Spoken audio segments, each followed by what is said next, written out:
Picture yourself standing at the edge of the earth, a place where the winds whisper ancient secrets, where the land beneath your feet holds more than just dirt. It holds the forgotten stories of those who came before us. Beneath every stone, beneath every layer of earth, are the skeletal remains of humans who faced hardships that no one today can fully imagine. Yet their bones are still here, a silent testament to their struggles, their pain, and their eventual deaths. Imagine if these bones could speak. What stories would they tell? What horrors would they reveal about the lives of those who walked the earth long before modern humans? The very thought is chilling. How did they live? What did they fear? And most unsettling of all, how did they die? One such tale begins deep in a cave in Spain, where the skull of a Homo heidelbergensis was uncovered, sending shockwaves through the scientific community. At first it seemed like a simple discovery, a skull, an ancient relic, a piece of history waiting to be catalogued. But as researchers examined it more closely, something far more sinister emerged. Two large symmetrical holes marred the skull. They weren't the result of a simple accident or the random blow of a jagged rock. No, these were puncture wounds, carefully placed and eerily identical, marks that suggested something far darker. Initially, the thought was that this ancient human might have fallen in the cave, their skull struck by a sharp rock. But as the investigation deepened, that theory was discarded.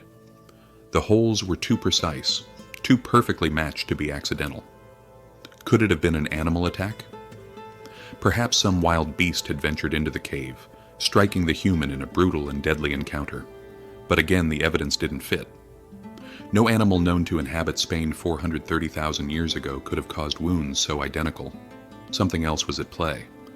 After further analysis, the conclusion was stark and undeniable. This Homo heidelbergensis had been murdered. The marks on the skull were consistent with those made by early human tools, likely a stone axe, a weapon capable of inflicting devastating damage. The victim had been struck with deadly force, a victim of human violence. This discovery was groundbreaking, evidence that human-on-human violence existed long before Homo sapiens ever walked the earth. The implications were staggering. If violence was a part of early human life, how much of that violence was driven by competition, for resources, survival, or even basic dominance? This ancient human's death was a stark reminder that our ancestors' lives were shaped by a brutal reality where survival often meant overpowering others. The world they inhabited was harsh and unforgiving, a place where the struggle for dominance, food, and territory was not only common, but often lethal. But this story doesn't end with just one skull. In the same cave, hundreds of other bones were found. Bones from various Homo species, many of which showed similar signs of violence. While these remains weren't as ancient as the Homo heidelbergensis, they still spoke to a recurring pattern. Violence was embedded deep within the history of early humans. And as we dig deeper into the past, we begin to understand that violence wasn't just an anomaly, it was a reality of life. These discoveries are not just historical curiosities, they are windows into the past, offering us a glimpse into the lives of those who shaped our evolutionary path. The bones of our ancestors carry the weight of their stories, and those stories, filled with violence, hardship, and survival, are far more complex and haunting than we often realize. Now, let's venture into the heart of an ancient swamp, a place where the air is thick with humidity and the ground beneath your feet seems to squelch with every step. The environment is unforgiving, teeming with dangers both seen and unseen. The murky water ahead holds more than just life. It holds death, silent, patient, and waiting. This is the setting for one of the most harrowing encounters in early human history. Imagine for a moment that you are a Homo habilis, small, fragile, and caught in a world far more dangerous than the one we know today. The swamp offers a chance for a drink, a rare moment of respite in an otherwise perilous existence. As you crouch by the water's edge, you hear nothing but the distant croak of unseen frogs and the rustling of reeds. But as you lean down, the water stirs. The air seems to thicken as if something massive is moving just beneath the surface. Then, without warning, the water explodes. A giant crocodile, the largest of its kind in history, lunges from the depths, its jaws snapping shut in a split second. The size of the creature is staggering, its mouth large enough to engulf the entire body of its prey. The Homo habilis, caught completely off guard, has no time to react. The ancient predator drags its victim beneath the surface, its powerful tail thrashing in the murky water. But this ancient reptile isn't alone.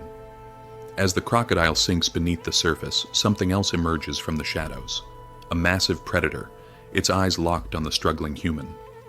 A big cat, perhaps a leopard or a similar beast, sees an opportunity. It waits, patient and deadly. The Homo habilis, now trapped between two predators, is fighting for his life. Desperation pulses through his veins as he tries to escape, but it's too late. The crocodile has already inflicted devastating damage, and now the big cat moves in, striking with brutal precision. What happened next is written in the bones. The Homo habilis' leg was torn apart, massive bite marks showing where the crocodile had sunk its teeth deep into the flesh. And yet, that wasn't the only damage. Deep gouges in the skull suggest the final blow came from the big cat, using its sharp teeth to finish what the crocodile had started. The marks on the skull align perfectly with the hunting tactics of big cats, who are known to strike with incredible force at the neck and head of their prey. This wasn't just a fight for survival, it was a brutal, coordinated effort by two of the most deadly predators of the ancient world. The Homo habilis, despite its intelligence and ability to use basic tools, stood no chance against the combined might of these two predators. It was a reminder of the harsh realities of life in the ancient world, a world where the line between predator and prey was razor thin. But this death, while tragic, was far from unique. The remains of other Homo habilis individuals, found in similar environments, tell a story of constant danger, of constant struggle against the forces of nature that sought to tear them down. This was a world where every day could be your last, and even the smallest mistake, a moment of inattention, a misstep, could mean the end. What's even more chilling is the realization that these ancient predators, while terrifying, were not the only threats our ancestors faced. The swamp, teeming with life, was also teeming with death, both from the creatures that lurked in the water and the predators that stalked the land. And in that environment, survival was the ultimate challenge, one that many Homo habilis failed to overcome. This brutal encounter is just one chapter in the long, complicated story of human evolution. It shows us that even in the earliest days of our existence, survival was never guaranteed. It was a battle against nature, against predators, and ultimately against ourselves. Not all threats to early human life were dramatic or instant. Some were far more insidious, creeping into the body with a silent and unforgiving grip. For one unfortunate Homo erectus, death didn't come from the teeth of a predator or a violent clash, but from something much less visible, an overdose of something as common as food. This wasn't a sudden, brutal attack. No, this was a slow and painful death caused by ignorance, something we still struggle with today in different forms. This particular Homo erectus, living about 1.7 million years ago, fell victim to a condition that many today might have never even heard of, hypervitaminosis A. It's a condition caused by an excessive intake of vitamin A, a nutrient essential for survival but deadly in large quantities. The source of this deadly intake, the liver of carnivorous animals. In ancient times, meat from these animals, particularly their liver, was consumed without understanding the full consequences of overconsumption. The bones of this individual tell a horrific story. The skeleton, when examined, showed signs of severe bone growth abnormalities. Large abnormal deposits of bone tissue had formed, and the bones themselves were fragile, easily broken under pressure. The individual likely suffered from excruciating pain for months, if not years, as the toxic buildup slowly ravaged their body. But perhaps even more haunting was the absence of any external wounds, no signs of an attack, no evidence of a sudden traumatic event. This was a slow death, one that took its toll over time. Scientists believe that this person lived in agony for a long period, enduring chronic pain as their bones deteriorated and their body slowly poisoned itself. The excessive vitamin A likely caused severe internal bleeding and joint damage, which would have made even the simplest of movements painful. The face, too, would have been affected, with swelling and disfigurement from the bone growths that encroached upon the facial structure. What makes this death so tragic isn't just the prolonged suffering, but the ignorance surrounding it. In a time before any medical knowledge, there was no way to understand that something as simple as eating too much animal liver could lead to death. This individual was completely unaware of the danger they faced, and with no way to seek help, they slowly succumbed to the toxic effects. The suffering was invisible to those around them, an unacknowledged tragedy playing out in the silence of ancient history. This case serves as a stark reminder that survival isn't always about avoiding violent predators or escaping immediate threats. Sometimes the biggest dangers come from the things we least expect, things we think we understand, things that can turn deadly when misunderstood. The early humans who lived alongside this individual likely had no idea what caused the pain and suffering they witnessed. For all their survival instincts and intelligence, they were just as vulnerable to ignorance and circumstance as we are today. The most chilling aspect of this death is the fact that it was avoidable.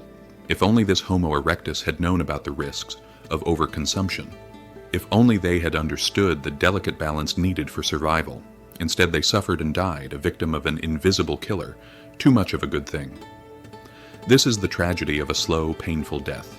One that doesn't make headlines or spark immediate alarm, but quietly, relentlessly, leads to a tragic end.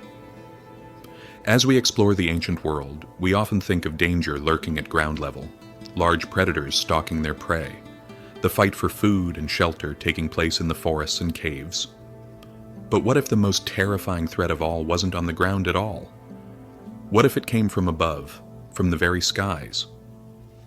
Long before humans ever had to worry about airplanes or drones, there were creatures in the sky far more deadly than anything we can imagine today.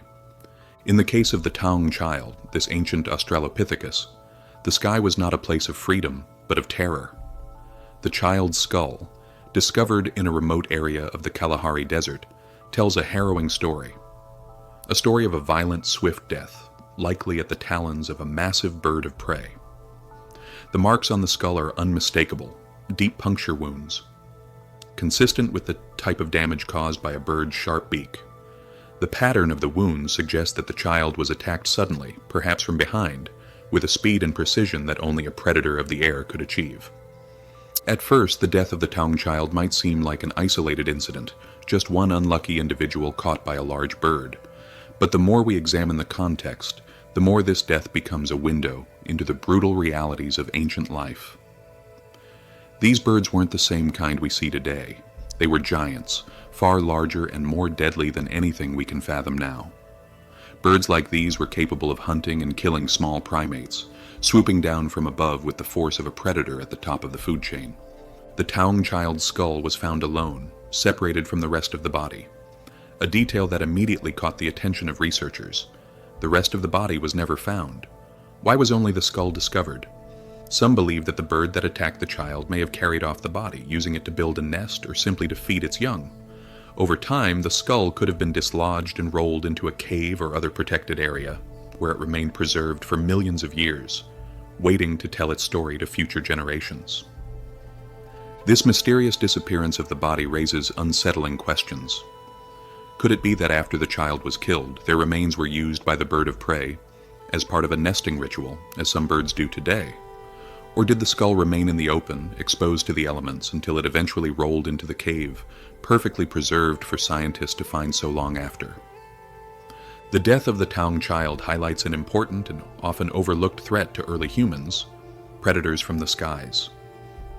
Birds of prey, with their keen eyesight, powerful beaks, and razor-sharp talons, could have been just as dangerous as any terrestrial predator.